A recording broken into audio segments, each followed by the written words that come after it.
বোতল আগে ওই সুন্দরীটাকে আগে ওই তো লোক গদাধরের ভাগ্নি, আপনি তো বাড়িতে ফুল বিক্রি করতে যায়। তা মেয়েটার উপর আমার এতদিন নজর পড়েনি কেন? তা আপনার দুর্ভাগ্য আর মেয়েটার সৌভাগ্য। উড়ি বলি একটু খোঁজ খবর লাগা, মেয়েটার বাড়ির অবস্থা কেমন, ফুল বেচে কত টাকায় বা পায়। ও মা, মাত্র 20 টাকা? কি করব? আজ যে ফুল বিক্রি হলো না মাইমা। ফুল বিক্রি হলো না মামিমা? তা বিক্রি না হলে গিলবি কি শুনি? এই দুই ভাই বোনে আমার হার মাস একবারে জ্বালা জ্বালা করে খেলে না। একজন তো তবু 20 টাকা রোজগার করে ঘরে এলেন, আর একজনের তো পাত্তাই নেই। আজ আসুক হারামজাদি। এই সঙ্গের মতো হা করে শুনছিস কি শুনি? ঘরের অন্য কাজকর্ম কি তোর বাবা করবে? হ্যাঁ, যা ওই কুয়ো তলায় অনেক কাপড় চোপড় ভেজানো আছে, ভালো করে কেচে ওই রোদ্দুরে শুকোর দিকে যা। আচ্ছা, একটা কথা বলবো মাইমা? কি বলবি?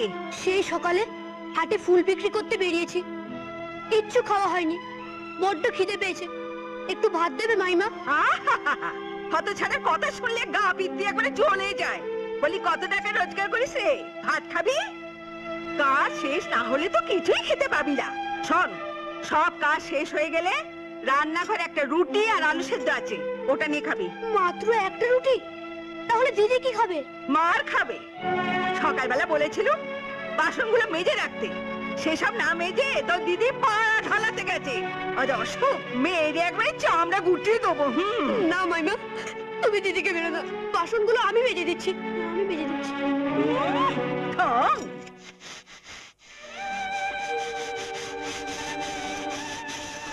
কিরে অপু, তুই বাসন মাজিস কেন? যা সর, আমি মেজে দিচ্ছি, যা। না না, এই কটা তো বাসন, ও আমি ঠিক পারবো। দেখ, তোকে বেশি পাকামি করতে হবে না। তোর মুখ দেখে বুঝতে পারছি তুই সকাল থেকে কিচ্ছু খাসনি, যা। তোরও তো কিছু খাওয়া হয়নি রে দিদি।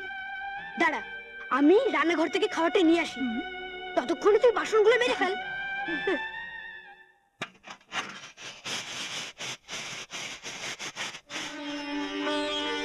এই নে দিদি, খা।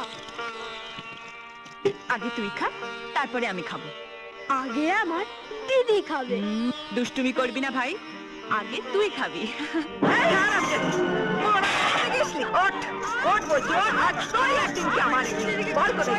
কোথায় গিয়েছিলি? কত টাকা রোজগার করে এলি রে, বল। মারবি না? এবার তুমি দিদিকে বেরো না। আর মায়া কান্না কাঁদতে হবে না, আর তোকেও নেকা নেকা কান্না কাঁদতে হবে না। কাজগুলোকে সারবে, তুই সারকে যা। শোন, এবেলা তো খাওয়া বন্ধ করেছি, আর কাজগুলো শেষ না হলে রাতের খাওয়া বন্ধ।